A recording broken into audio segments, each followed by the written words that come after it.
Hello, everyone. Welcome to the contributors meeting. I'm going to be your host today. I'm Leo, and let me start by sharing my screen. Okay. All right. So usually we follow this doc. I'm sharing in the Zoom chat for who doesn't have it. One Zoom chat appears. Yeah, it's there. Okay.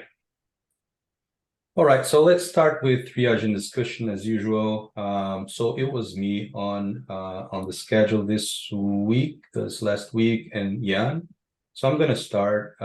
So basically, I have two main issues to bring up.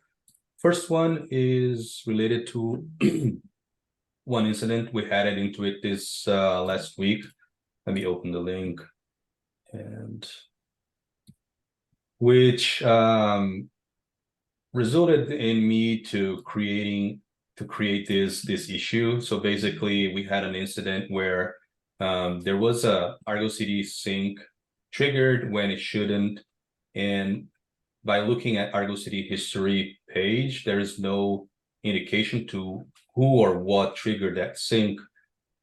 So that was an outcome from that incident. So users asked to add this information in the UI. So I created this issue like 4 days ago, more or less. And 2 days ago, I got this message from the user saying he implemented it. So basically, the PR is here. I reviewed along with Kate. It looks good.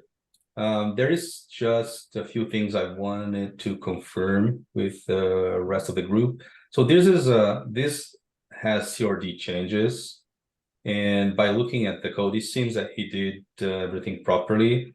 It's just that yeah, this is a CRD change, and it will probably go into 0.11 release. Not sure if there is additional documentation needs to be made whenever we change CRDs.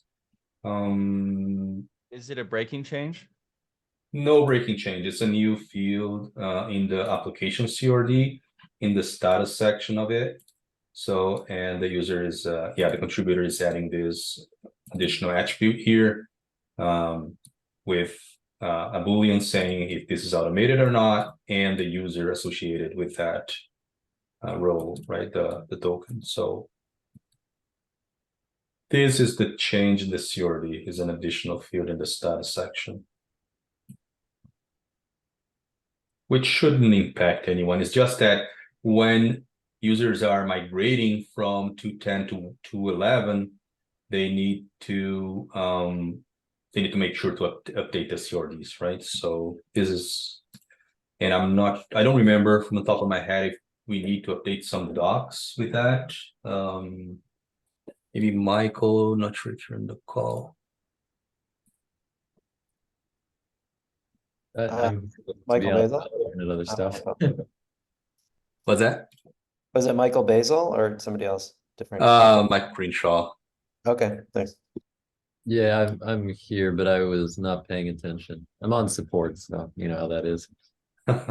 No, Michael, no problem. I will just quickly repeat my point. So there is this new PR pushed by the contributor addressing the issue that we added into it this last week by adding this user, right, in Argo CD UI in the history page. So in the PR, he pushed, there's a CRD change. So my question is, I reviewed the PR. PR looks good. All checks are passing. The CRD does not break. This is not a breaking change. It adds a field in the status section. I just don't remember from the top of my head if the contributor pushing CRD changes, if they also need to update some docs related to upgrading, right? So upgrading from 210 to 211. Users will have to pay attention on this. So my question is there a doc that we should update together with this before merging, or this happens after merging? So I'm just wanted to confirm. Actually, it's a good idea. In the past, we haven't like provided any notification people need to update the CRD because like at Intuit we use customize and it always gets updated. A lot of people use Helm and they don't update their CRDs. It might be worthwhile to add something to the 2.10 to 2.11 upgrade notes to say, hey, the CRD changed, the CRD version did not change. Make sure that you apply the new CRD. Okay, and you're saying that you think it should be the contributor to do that? I don't think we have a procedure to do that today, right? They just need to follow the model of all the old like upgrade notes files. So there's a Okay. directory in Docs that has like 2.9-2.10.md. They just need to add a new one and add a note. Okay, cool. I'll follow up with him and make sure this is added there so we don't forget, right? Because this was pushed just at the same time 2.10 was cut. So it's gonna be a while since we get into having this in a release, and it's likely that we forget. So I think it's a good idea to have that. Okay, I'll sync with you offline.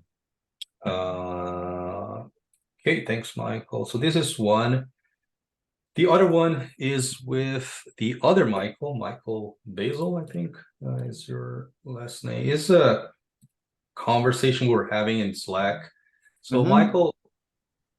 Michael is trying to contribute to Argo CD and he's having that error that I remember seeing in the past with too many files opened, messaging at the OS level. I just don't remember what was the recommendation related to this error. Does anybody else remember? No, not sure if Jan is here. So I'm able to reproduce it. I just reproduced it. Okay. I ran make start and it looked like it launched, and then I couldn't connect to the services, and I realized I hadn't scaled down the Argo installation, so I was on the cluster. So I started over, and then I got the error again. It seems non-deterministic where it happens.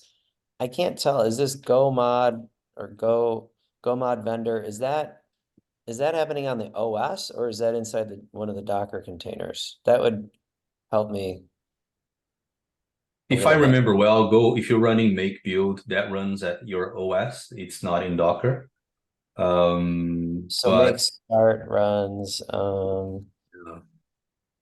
it's Docker version, it calls start local.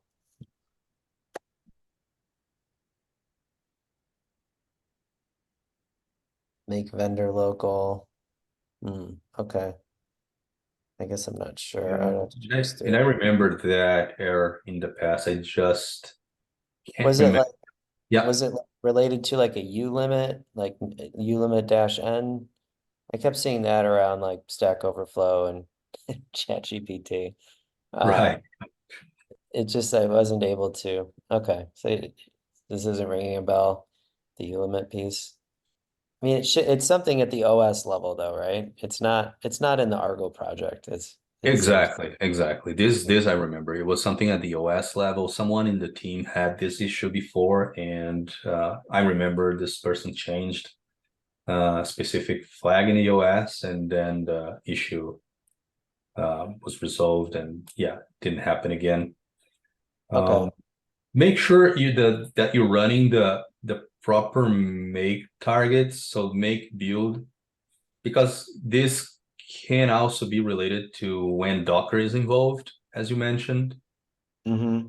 So do you remember exactly the make target you're running when you're getting this error? I'm running right now. I'm running make start, but I've seen it with um, where it does.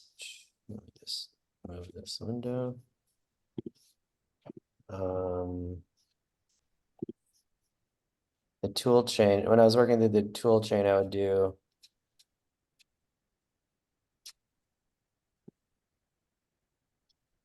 Let's see.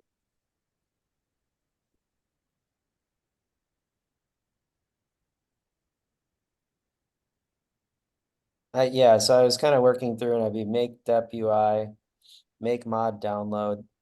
And then it was happening a lot on make mod vendor. And I was, and when I would get through there, it would happen on my make code gen. And then I was working myself up to make build and make test. So I was just trying to work through like the tool chain. Um, so, but so it'll be like a magic OS flag. So I will, Yeah, something like that.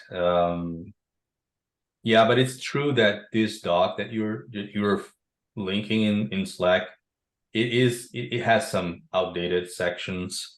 So there is some cleanup that is required there for sure. So okay. yeah, and also in the make file. So the builds I run usually are the make build local, make build, those targets should work. And if it Okay. doesn't, um yeah, let us know. We can And help you. so if I do a make build or a make build local, then can I install that into the cluster from like run the like the YAML manifest at that point? Well, there are many different approaches that you can do. Mhm. Usually the development workflow I follow is that I have Kubernetes running, but when Yeah, I'm running Argo City locally, I don't deploy it inside Kubernetes. I run it locally, communicating with Kube API, right? Because Argo City communicates with Kube API remotely. yeah. So as long as you have your kubeconfig pointing to your local Kubernetes cluster properly, so the your Does, local Argo City process will be able to communicate with it. does it need to be a local cluster or can it be, I was using one of our garden clusters, Gardener. It just goes through the Kube In API, theory, right? it should work. You just need a namespace called Argo CD and Yeah, config maps in that right. namespace, So if and I that's change pretty a much the little only. bit of the, if I change some of the TypeScript, I would do make build and then I would deploy that into the cluster, right? You don't need to. That's what I'm trying to say. Okay. Oh, so all right, I'll figure it out eventually. So when I have, when that issue we're really looking at is around the Argo CD, the Pixie flow for OIDC, Azure doesn't report its uh, method version for Pixie. It doesn't follow the RFC. So there's a proposed solution there. Once there's a pull request, do I bring it back here or or where would I want to raise it for awareness if I'm, or does it just happen like the community picks it up? I'm just trying to align my expectations of once a pull Right. request is made, like how does it get followed through? I don't know the conventions of this I think community. we started correctly. So you found the issue and you add a comment in the issue that you have the interest in working on that. Once you have that PR, you can if you can either see who is interacting with you in that issue Mhm. and see if one of the maintainers are there, and interact with the person directly on Slack or through the GitHub issue. There's no really There's no like formal process. It's just kind of yeah, how not it, a formal, yeah, it's pretty much organic. So, and some okay. contributors like to join this meeting and bring up what they're contributing and asking for reviews here. So it's Oh, also, okay. So I could request a code review here. well, that's not official, but you can if you want. Okay, it'll be like 3 lines. I guess like I would be looking for like, is this contribution, if I end up being the one, am I hitting all the key points of the contribution? Like, I'm not like missing something. So yeah, it would, okay. All right. So then just mapping a mental note in my mind. Thanks. Cool. No This is all. problem. All right. Just make sure. Am I sharing my screen correctly? Are you Yeah, you seeing? are. You see my browser? Oh yeah. Okay. We're looking at December 21st. Yeah. Thank you. Okay. Thanks, Dan. Right, so let's see who's gonna be on triage discussions for next week. Next week is break week, so we're probably not gonna have this meeting next week. And the person in triage and discussions will probably be there for our next meeting, right? The one happening at likely on January 4th. So any volunteers for primary and secondary next week?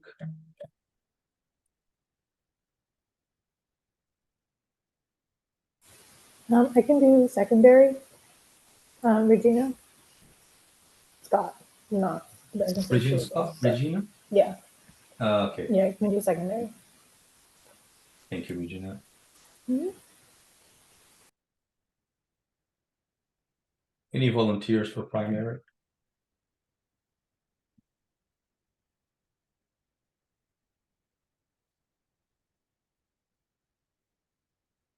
I can do it. I don't think it'll be that busy. So I'll check You're it a few right. times. This is Dan Garfield. Okay, thanks, Dan. So you're here already. So we were trying to see people in this list. Hey, by all means, if someone else wants to do it. Yeah.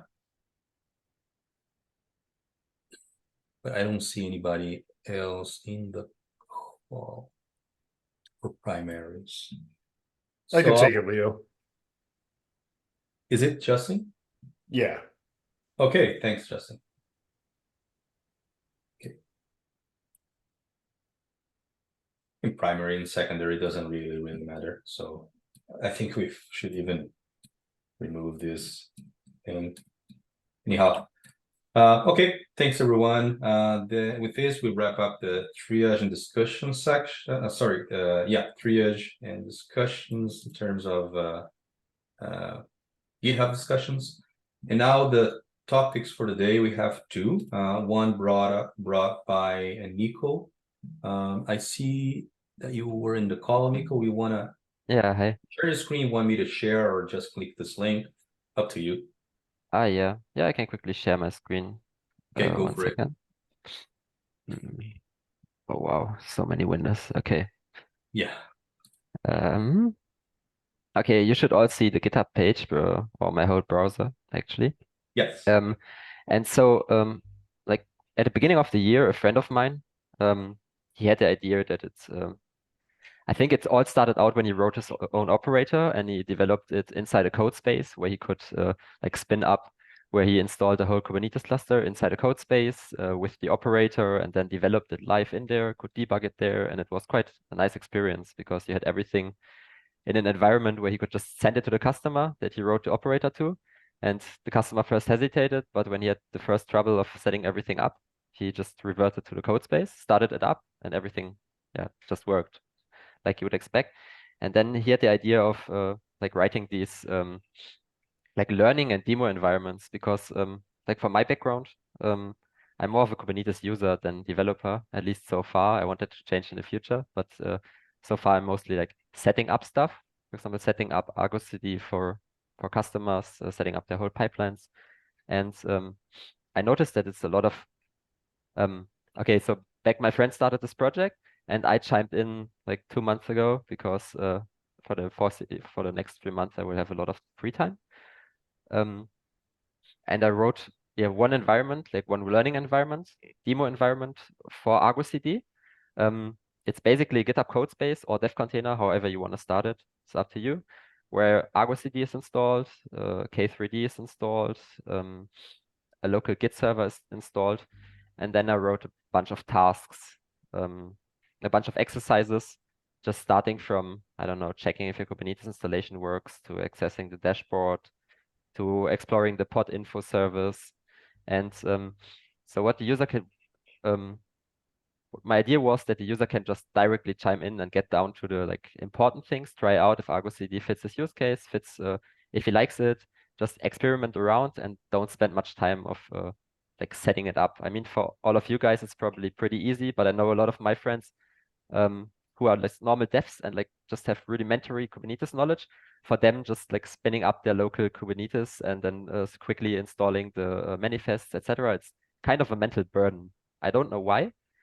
And I wanted to change that because I find many services like Argo CD, it's so elegant. And when I don't know, when I have to deploy something to AWS, like serverless stuff to AWS, I get a headache because it's so unelegant. I have to write my own pipelines, like fetch some manifests, replace some manifests just to update some pod, or just to update some container. And I want to show that to people. And I never really contributed to open source, so I thought that might be a good opportunity. Yeah, and I tried this out with the first 4 people. All of them like barely had Kubernetes. They had some Kubernetes knowledge. They executed. My requirement was that they executed kubectl get nodes before. And after an hour, all of them were able, like they walked through the exercises, and the exercises they do something like rollbacks, and then some end-to-end explanation how app of apps work. So what I tried is I took a real project and broke it down into multiple steps so that people can reconstruct it.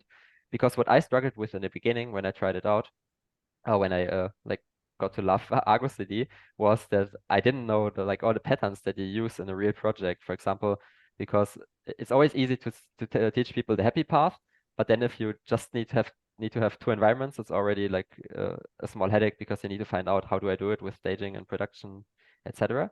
So I did all the way until, I did it with Customize, not my favorite tool, but it was the easiest for this, and I think it should be sufficient for many users.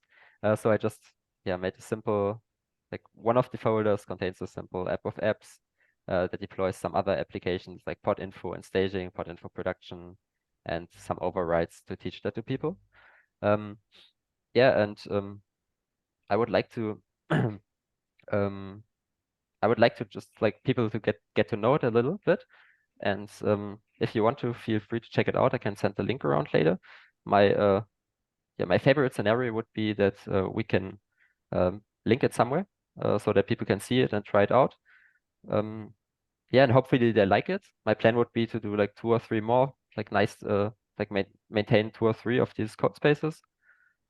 It's not too much effort, and the good thing is they will never break unless I update something. So people can always, it may be a little bit old, but people can always try it out.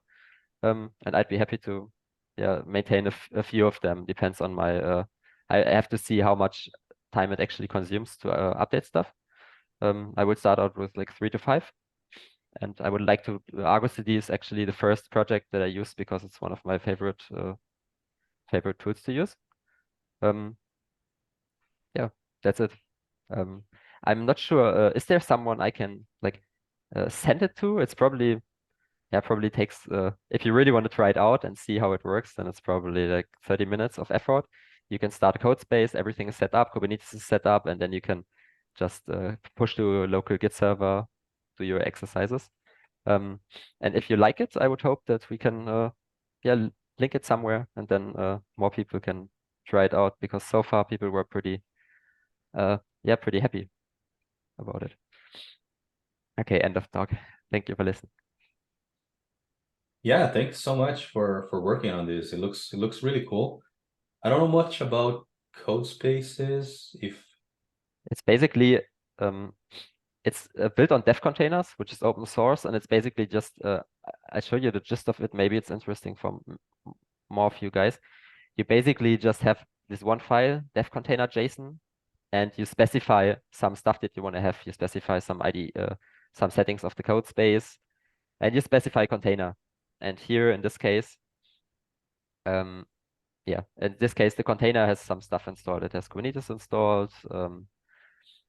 It has 1 second. I can show you the onCreate script. Like this tells you what it basically does. So this is one script that just sets up K3D, creates all the networking stuff. So this is the most ugly part. This is definitely an ugly part, but I wrote it all in like idempotent way so that you can just that you can debug it well. And then it sets up the Git server. This is the only ugly part. Everything else is pretty seems pretty and easily maintainable. And then it sets up this whole environment. Then in GitHub, it even allows you to like pre-build it, and then you can start it. So I have it set up here already. Then you can just open it in Visual Studio Code, and so in like 30 seconds you have an environment, or maybe let's say 1 minute, you have an environment where everything is installed. You do kubectl, get nodes, and you can get going. And if you would, Michael, for you, for example, or that's also a thing. I don't want to just interrupt me if I'm talking for too long, but this is also a nice thing for developing operators, because for development setups, and you could use it exactly that setup.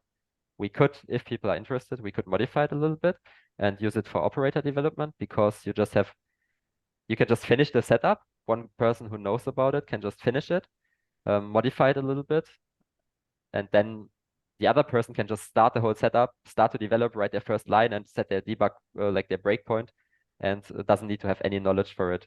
So yeah, because only one person needs to have the knowledge and set up the dev container and the tooling that's necessary. And this is working right now. So if I want to have this Yeah, experience, you can just start it. It starts up in 2 minutes, and then you can go through the tutorial and do kubectl get nodes, and then it's ready. that's cool. I mean, I guess one suggestion I give you is to run this for a while.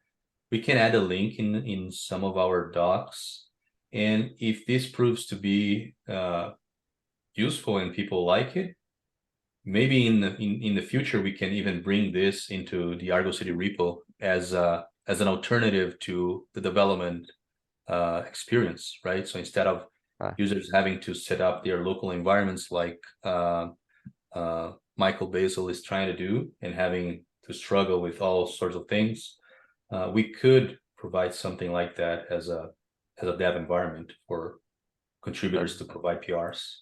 I would be like, if that happens, I was- I'd be super proud. I'd be happy to do it anytime.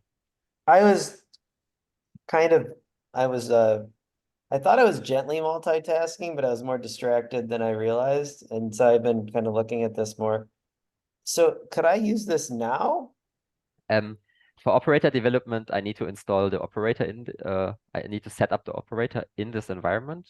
But in theory, it's already a running environment with a Kubernetes. Well, So so the thing I'm looking to modify is the, I think it's the Argo CD UI. I'm not totally sure on that, but it's like it's the authentication flow for that. So would that part be working or no? so far there's no operator installed in Okay, there. okay. So it But would be kind of eventually this could, okay, so eventually this could be a 1 or 2 development. days. Yeah, I think 1 day, or let's say, because I don't know Argo, if I would want to set it up specifically for Argo CD, let's say maybe 2 days, and then it would be set up in a way that it can properly be used. Yeah. This is really, yeah, this is really cool. If that's something you would link, like, I would be so happy to do it. I got the time at the moment. I never set up, so I'm not a Go developer. I mean, I already wrote some Go code, try to build the first operator, but maybe I will need some help of you, Michael. But if there would be like the chance to have something like this in the repository as an environment, development environment, I'd be keen to do it. But the most happy, I'd be the most happy if for now, if someone tries it out, sees that it's actually like as good as advertised, or at least like a decent way for new users to try out Argo City. And then if there would be a link in the documentation, because then I could actually have many people who use it, and then it would be way more fun for me to update it, like take the last effort and make it really polished.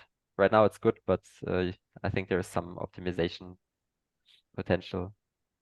Yeah, I would also advertise this in the Slack channel at first, Nico. So you can do that in a Slack channel, Argo City and Argo City contributors. There are quite a few people there, so you're gonna have some visibility. I'm in Twitter, Slack already. yeah, all sorts of things. And once you have that confirmed, then we can think about how to incorporate this as part of Argo City development procedures if that proves to be useful. Yeah. You know what the memory requirements are when you run it locally? For me at the moment, oh, I don't know. I just know that I use 2 vCPUs, but I don't know the memory of that. I think it's specific. Oh no, actually I don't know. It shouldn't be much. It shouldn't be more than 8 gigabytes because I think if you 1 second, we can try to start it. That's where we usually get into trouble with local development is memory. Okay, No. so the 2 core has just 8 gigabytes RAM, so you Oh, could it's probably not running on your machine. It's running in a code space. Yeah, in a you code can space. Oh, you okay. could run it in your machine, but you can also run it in a code space. That's up to you. Interesting. All right. Okay, then I would first write this into, like, before we go into this dev setup. I think that's would be another thing. I would also be keen to do it, but first of all, I would be happy if someone if like for the use case that's already finished, like users trying it out, I'd be happy to have that. And for that, should I also make a link into the like or write into the Slack channel first to hit up some contributors so people test it out and then say, hey, this is actually good? Because I think the actual user would be someone who comes to the docs for the first times. That's the target user. But we could first collect some validation so that everybody feels comfortable of Yeah, to be linking honest, I think you're gonna have more users by advertising this on Twitter and in the Slack channels that I suggested, than having that as a link in the Argo City README file, for example. So that's what I think. Also advertising this at KubeCon, for example, you would probably get quite a few Do- eyes trying your um, project. Okay, I'm not too sure about that because I feel like the users that I'm targeting, like people at KubeCon, for example, I would say most of them, they have no trouble to spin up they spin up the Kubernetes cluster like it's nothing, and then add this install the I don't files. know if that's true. I think there's plenty of people that have trouble with the first steps. Oh Uh, wow, okay. yeah, like I'm one of the sensei of one of our inner source dojo at SAP. So like Kubernetes is one of our domains. GitOps is like a concept. Like I'm looking at this a little closer. I'm like, this could be an interesting just learning exercise as people go through. I mean, we have a lot of people, and we send people that from SAP to KubeCon that are like aspiring Kubernauts, I would say. Um, Michael, would you be keen to? I'm not sure how deep you're into it, but would you be keen to try it out? I'll try it. Yeah, I'll try it. Nice, that Yeah, would I go like awesome, the really. I'm looking at like the learning outcomes. So like this speaks to then we have like with the Gardener team, I don't know if people know that, but I'm trying to Yeah. get the Gardener team, they've made a couple PRs into our inner source learning. And so like I'm trying to like center around, it's like, okay, get people comfortable with Kubernetes in general. That's kind of like the first conceptual revolution for them. And then the GitOps workflow. So you're highlighting that. That's kind of like the second kind of wave of you know, getting more traditional operators into a software engineering mindset. So everything is code. So this is cool. Yeah, I'll definitely try it out. Okay, thank you, awesome. Then I will also post into Just Slack. tag when you hit it Yeah. in Slack, just tag me and I will respond back in there. I don't know if it'll be today, but I'll do it tomorrow, especially if I'm blocked on this, you Okay. know, new Um, high powered machine that doesn't quite want to do one thing for me. So yeah, this is really impressive. okay. Yeah, thank you. I will Thanks definitely everyone. thank you. Thanks Nico for bringing this up. I wish you all luck in with your project, and let's see where we can get it. Yeah. Okay, so we have one more topic, and we're close to the end of the meeting. So Dan, you want to take it? Yeah, I just wanted to bring up this issue because it's a PR that's been open for a while. There's been a couple of comments, but I haven't been clear on what it needs to get over the finish line. And I don't know if Michael's on the line, but he was saying that he wanted to put some thought into responding to it. And so I just wanted to bring it up and see if there was any maybe just talking about it in person, there would be some clear moves for it. Yeah, it's obviously a really popular change. And part of the reason I started to write up thoughts the other day and didn't quite get them done.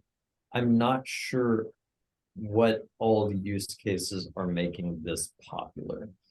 My guess is that there are lots of people who use things like Argo CD Vault plugin, and they want the ability to pull in an encrypted, like SOPs encrypted file, values file from a private repo and use it with a public chart.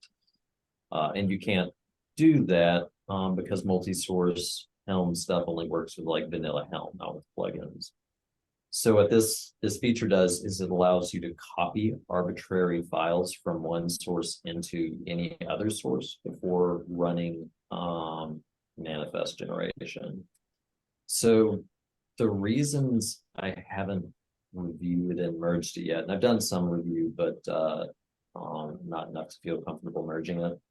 One is the repo server is already quite complex, and this would make it significantly more complex. For examples, look back to the multi-source issues that we still continue to have to some extent with like hammering the GitHub API due to cache misses and contention for the cache when a lot of changes come in at once. This only makes that problem worse. A second reason I'm not excited about it is I think someone said it best a while back and it kind of stuck with me. They said Argo CD really shouldn't do config management, config rendering things that the underlying tools themselves don't do. In other words, we shouldn't become a new flavor of config building. We should rely on the tooling that's already there. And I think this opens the door to that. If we're copying files back and forth among repos before running the like Helm template command or a plugin, etc., we're getting into the worlds of like doing Jenkins type stuff, where you can just do arbitrary things in a workspace and then run a command. It's not quite to that extent because it's just copying files, it's not running arbitrary commands, but it's moving that direction. And then finally, I've become more and more strongly of the opinion that Argo CD Vault plugin and other secret injectors as plugins are just the wrong way to do things. And that's from a security perspective due to the lack of credentials on the Redis that comes with Argo CD, as well as just from like a best practices standpoint. I don't think that for a given Git commit, you should be able to produce two different set of manifests. I think it should always be deterministic. And if the secret changes, then the output is not deterministic. So for all those reasons, this PR, it doesn't excite me. And there are enough PRs attracting my time that you know are I'm certain about that this just hasn't come to the top of the pile.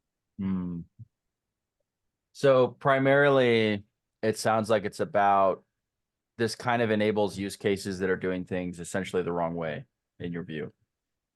Yes, and that's stating it very strongly when I don't know yeah, all the use crassly. cases. Yeah, so I've been worried about stating it quite that strongly, but that's basically how I feel.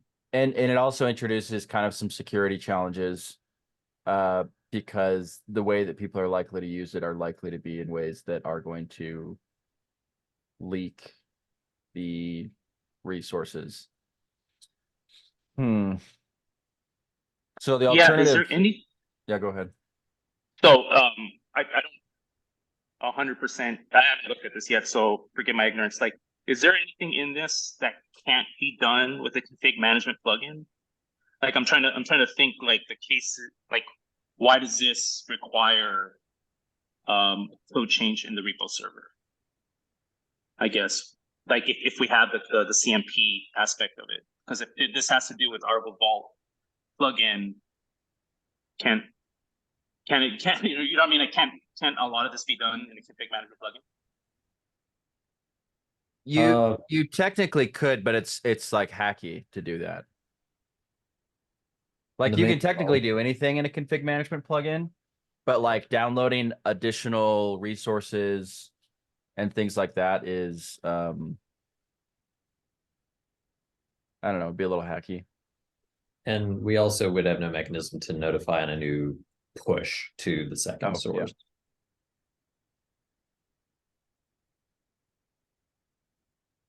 Yeah, so if something in the secondary sources changed, it wouldn't trigger a diff or reconciliation. So That's exactly. yeah. There's also Yeah, I a feel lot like. Sorry, Michael, go ahead. of just real quick, trying to prevent directory traversal. There are more ways that directory traversal can happen with this code. So, more potential security bugs. Okay. So what we probably need to do is get maybe the PR author to join and discuss, because at this point it's like, well, it's not going to get. It sounds like it's probably not going to get merged in its current state because it introduces these issues, and we just need like a. We need like a cohesive response to, here's where this isn't going to move forward, and let's talk about the use cases and see if there's a better way to get there.